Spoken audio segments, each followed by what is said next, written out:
Hello guys, welcome to NKP technology YouTube channel. तो आज हम लोग सैमसंग का पार्ट 2 के बारे में बताएंगे। आज वीडियो थोड़ा लंबा होने वाला है और वीडियो को स्किप मत करिएगा क्योंकि वीडियो बहुत ही ज़्यादा इंफॉर्मेटिव होने वाला है। जो जो बाकी था सैमसंग में आज हम लोग उसको पूरा करेंगे। तो आज हम लोगों के पास एक सैमसंग का फ़ोन है ऑलरेडी, हम दिखा देते हैं आपको। ये सैमसंग का एक मॉडल है, हम आपको दिखा देते हैं। ये सैमसंग का फ़ोन है, देखिए A20s है ये, ठीक है। आज हम लोग बहुत कुछ जानने वाले हैं, मॉडल कैसे चेक करते हैं, मॉडल को कैसे कनेक्ट करना है और भी बहुत कुछ। आज जितना भी प्रॉब्लम होगा सब चीज़ के बारे में हम लोग पता करेंगे और आज उसके बारे में जो भी सॉल्यूशन है उसके बारे में बात करेंगे, ठीक है। तो ये कुछ प्रॉब्लम हमारे सामने है। पहला सॉल्यूशन तो ये सॉफ्ट ब्रिक के बारे में मैंने बताया था आपको, ये एक प्रॉब्लम है। दूसरा प्रॉब्लम है आपका ये एक आता इमेज एरर बोल करके, उसके बाद फिर इधर custom binary block by FRP lock, ये बीमारी है। उसके ये यही वाला क्लियर है। और उसके बाद फिर IMEI नंबर पे बात करेंगे, ठीक है। तो सबसे पहले हम चलते हैं सॉफ्ट ब्रिक के बारे में।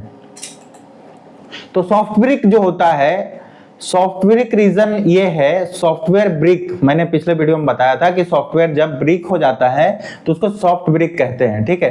तो वो हम लोग बहुत सारा फ्री टूल भी है जिससे आप फिक्स कर सकते हो और पेड टूल वगैरह में भी दिया ही रहता है, तो आप फ्री टूल से ही ट्राई कर लो, हो जाएगा। जैसे FRP हाईजैकर बोल के है, सैम FW में दिया हुआ है और भी बहुत सारे टूल में दिया, अनलॉक टूल वगैरह में दिया हुआ है।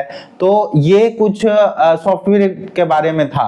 उसके बाद अब इसमें एक आता है MDM कांट डाउनलोड पिट, एक एरर आता है जब हम लोग फ्लैश करने जाते हैं सैमसंग का कोई भी फोन, तो MDM कांट डाउनलोड पिट बोल करके एक एरर आता है।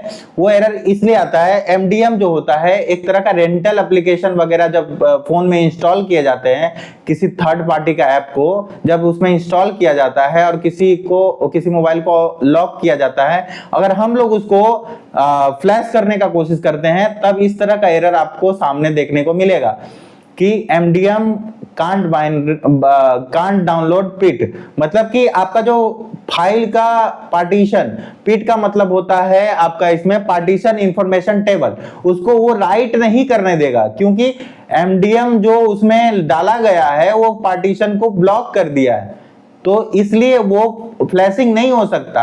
अब उसका आपका जुगाड़ अगर है, अगर किसी सपोज करो एक्सिनोस फोन में अगर इस तरह का एरर आ रहा है तो आप चिमेरा में, अगर लो वर्जन का है, एंड्रॉइड 13 है या फिर 13 से नीचे है, तो एट प्रेजेंट अभी का बता रहा हूं कि आप चिमेरा में उसको कनेक्ट करके टेस्ट पॉइंट UB मोड में आप उसको कांट डाउनलोड को फिक्स कर सकते हो। अगर क्वालकॉम का है तो MDM फिक्स बोल के जो टूल आता है उसमें दिया हुआ है, और भी ना जाने बहुत सारा टूल में दिया होगा, यूनिटी वगैरह में भी आप देख सकते हो दिया हुआ है। उसमें क्या बोलते हैं उसको, लॉस्ट मोड इरेज का, रिमूव का ऐसा ऑप्शन दिया हो सकता है।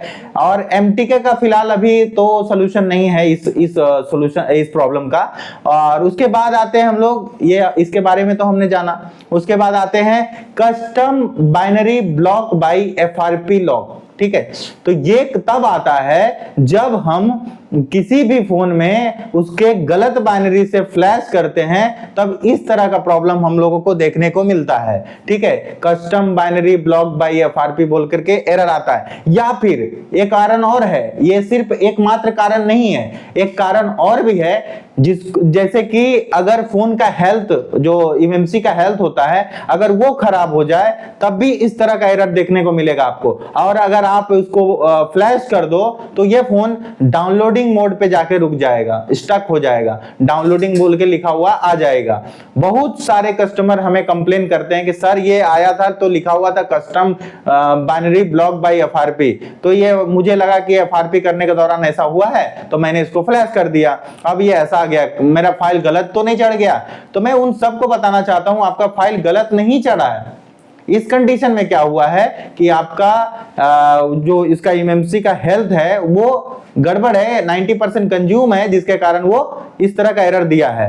तो आप उसका हेल्थ रिपेयर करो, रीप्रोग्रामिंग करो, उसके बाद आपको वो फिर से चलेगा। उसके अलावा आप जितना भी दिमाग लगा लो, 10 तरह का फाइल डाउनलोड कर दो, कोई सॉल्यूशन नहीं होने वाला। मैंने आपको दोनों के बारे में बता दिया, ठीक है।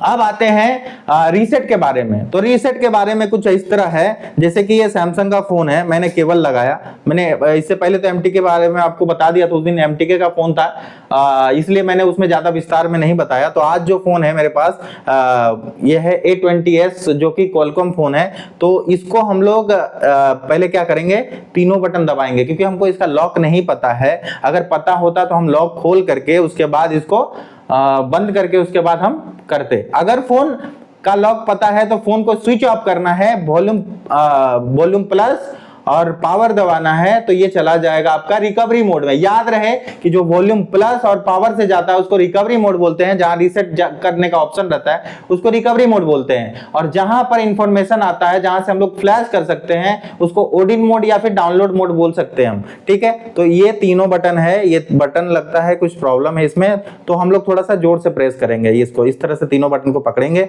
अगर जब ये फोन बंद हो जाए, अगर फोन ये बंद होगा, उसके बाद हमको जैसे लोगो आएगा, हमको माइनस बटन को छोड़ देना है। देखिए, माइनस बटन को छोड़ देना है, पावर और वॉल्यूम प्लस को पकड़ के रखना है। तो ये क्या होगा, ये रिकवरी में चला जाएगा। ठीक है, ये रिकवरी में चला जाएगा।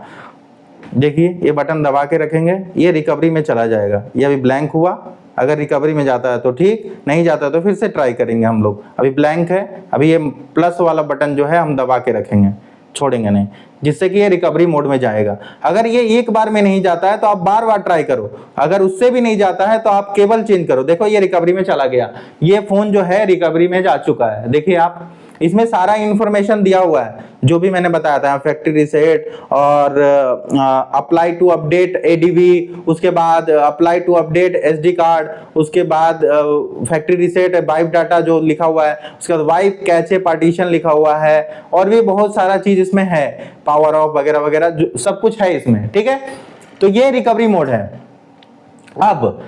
अब उस दिन मैंने बताया था कि अगर ये रिकवरी मोड में चला जाता है तो रिबूट टू बूट लोडर करके हम इसको डाउनलोड मोड में ले जा सकते हैं। तो वॉल्यूम माइनस दबा करके रिबूट टू बूट लोडर पे जब क्लिक करेंगे तो ये डाउनलोड मोड पे चला जाएगा फोन। तो डाउनलोड मोड में ये फोन जा चुका है। ये देखो, ये फोन डाउनलोड मोड में जा चुका है। लेकिन कुछ लोग सवाल करेंगे कि सर डाउनलोड मोड में तो कलर चेंज हो जाता है, लेकिन ऐसा नहीं है, सभी फोनों के साथ ऐसा नहीं होता है। ठीक है, यहाँ डाउनलोड मोड लिखा हुआ आ गया। अब आपको यकीन ना हो तो मैं आपको पीसी पे दिखा देता हूँ कि ये डाउनलोड मोड में गया है या नहीं गया है। तो देखो, मैं आपको दिखाता हूँ। हमारा वीडियो में आपको 1% का भी फेक सॉल्यूशन नहीं मिलेगा, जो है लाइव है और आपके सामने है, कुछ भी एडिट वगैरह नहीं है। आप देखो, ये जैसे कि मैंने केबल लगाया, अब यहाँ पर अगर केबल नहीं पकड़ रहा है, किसी तरह का दिक्कत आ रहा है, तो यहाँ पर आपको ये ड्राइवर यहाँ पर सैमसंग बोल के बनेगा नहीं। तो यहाँ पर हम जैक को चेक कर लेंगे, एक बार घुमा के लगा देंगे, क्योंकि टाइप सी में जो होता है सप्लाई दोनों तरफ से होता है। तो हम यूएसबी चेंज करेंगे, दूसरे पोर्ट में लगाएंगे, देखते हैं क्या दिक्कत आ रहा है। देखिए, पोर्ट आ गया आपके सामने, ये पोर्ट आ चुका है और फोन ये उसी मोड में है, ये नहीं कि अलग है। बहुत तरह का एरर आने के बाद लोग बोलते हैं स्क्रीन तो ब्लैंक है, तो सर डाउनलोड मोड में जा नहीं रहा, तो हम फ्लैश कैसे करें। तो जब एरर आता है ना, तो फोन ऑलरेडी वो डाउनलोड मोड में ही होता है, तो आपको घबराने का जरूरत नहीं है, वो डाउनलोड मोड में ही है। तो आप चलते हैं, इन्फॉर्मेशन डाउनलोड मोड का ही लेते हैं, हम एमटीपी पे टच नहीं करेंगे। और ये डाउनलोड मोड का पूरा इन्फॉर्मेशन आ चुका है आपके सामने।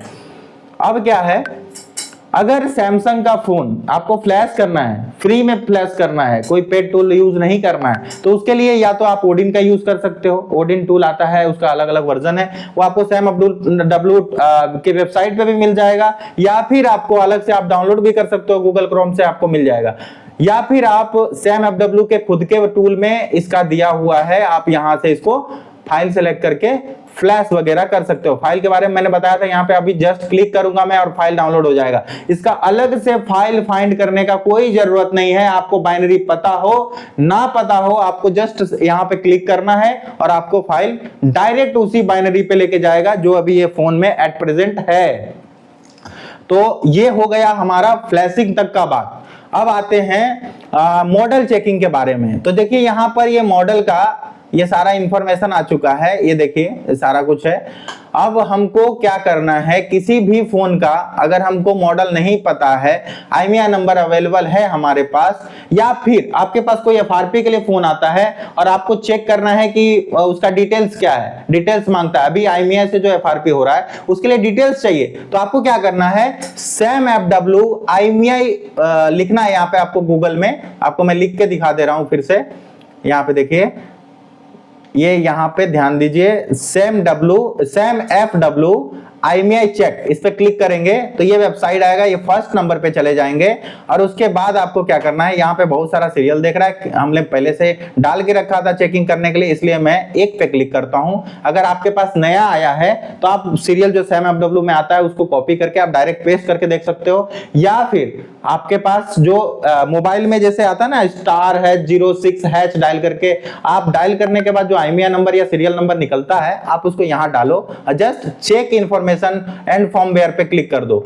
उसके बाद आपको यहां पे क्या दिखेगा, ये देखो, ये पूरा इंफॉर्मेशन, IMEI नंबर आ गया इसका, सीरियल नंबर आ गया इसका, मॉडल नंबर आ गया, उसके बाद रिलीजन मतलब कंट्री आ गया, उसके बाद मॉडल नेम आ गया इसका, जो मॉडल नेम होता है कि मतलब 8336E जो इसका है वो है, 8335G मॉडल है। उसके बाद फुल नेम इसका क्या है वो आ गया, उसके बाद इंडिया कंट्री का है, ये सब कुछ है। डिवाइस एज कितना दिन हुआ है इसका यूज, मतलब आया हुआ मार्केट में फोन का, तो यहाँ पे 787 डेज दिखा रहा है।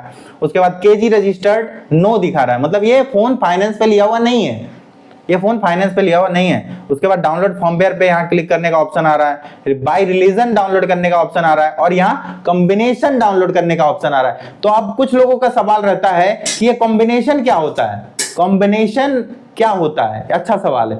अब आप लोगों को बताता हूं कॉम्बिनेशन होता क्या है। जैसे सैमसंग में कॉम्बिनेशन होता है, रेडमी में जैसे जिस तरह से ENG फॉर्मवेयर होता है, इंजीनियरिंग फॉर्मवेयर होता है, उसी तरह से सैमसंग में कॉम्बिनेशन फॉर्मवेयर होता है, इसको हम इंजीनियरिंग फॉर्मवेयर भी बोल सकते हैं।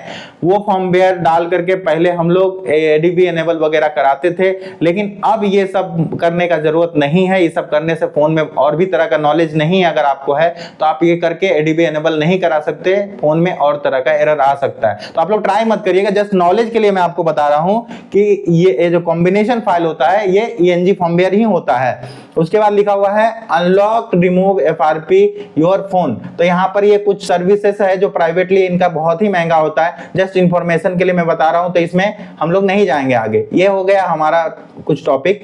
उसके बाद सैमसंग का जो मीडियाटेक वाला जो फोन हुआ करता था, मीडियाटेक फोन का जो ओल्ड वर्जन है, मतलब बाइनरी 1 2 कोई 3 भी हो जाता था, डाउनलोड मोड में कनेक्ट करके FRP कर सकते थे MTK मोड में, ठीक है। तो और उसके बाद एक्सिनोस वाला जो फोन आता है वो *#0 डायल करके जो टेस्ट मोड इनेबल करके हम लोग ADB इनेबल करके जो करते हैं वो एक्सिनोस वगैरह में होता है। और क्वालकॉम में आप EDL से कर सकते हो, EDL से कनेक्ट करके आप unlock tool, UMT, other etcetera tool से आप कर सकते हो, ठीक है। तो ये इंफॉर्मेशन आज का जो सैमसंग का बचा हुआ टॉपिक था, मैंने आज सब क्लियर कर दिया। चिमेरा वही मॉडल करता है, वही मतलब सैमसंग का वही वर्जन करता है जो सपोर्टेड है, जैसे कि 13 से नीचे। और मैंने इससे पहले वाला वीडियो में बताया था आपको चिमेरा के बारे में कि अगर एंड्रॉयड वर्जन 14 भी है, अगर उसका पोर्ट बनता है OB मोड में तो वो कर देगा, लेकिन अगर पोर्ट नहीं बनता है, एंड्रॉयड वर्जन 13 भी है तो भी नहीं होगा। तो ये पूरा क्लियर।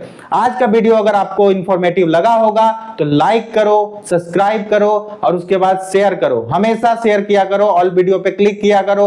और जो भी आपको सजेशन देना है आप कमेंट में लिखा करो, आपको जिस टॉपिक पे चाहिए, जो टॉपिक ज्यादा मुझे कमेंट में आएगा मैं आप लोगों के लिए अवश्य उस टॉपिक पे वीडियो बनाऊंगा। लेकिन मेरा जो भी वीडियो होगा डीपली होगा, आपको टाइम देना पड़ेगा वीडियो में, तभी आप कुछ सीख पाओगे। उसके बाद आप कमेंट करोगे कि नहीं ये तो मुझे पता था, ये आपने ये बताया वो बताया। अरे भैया, जिनको पता है आप ज्ञानी हो, आप मेरा वीडियो क्यों देख रहे हो? जिनको नहीं पता है वो वीडियो देखो और उसके बाद मेरा वीडियो को आगे शेयर करो ताकि लोगों को और पता चले।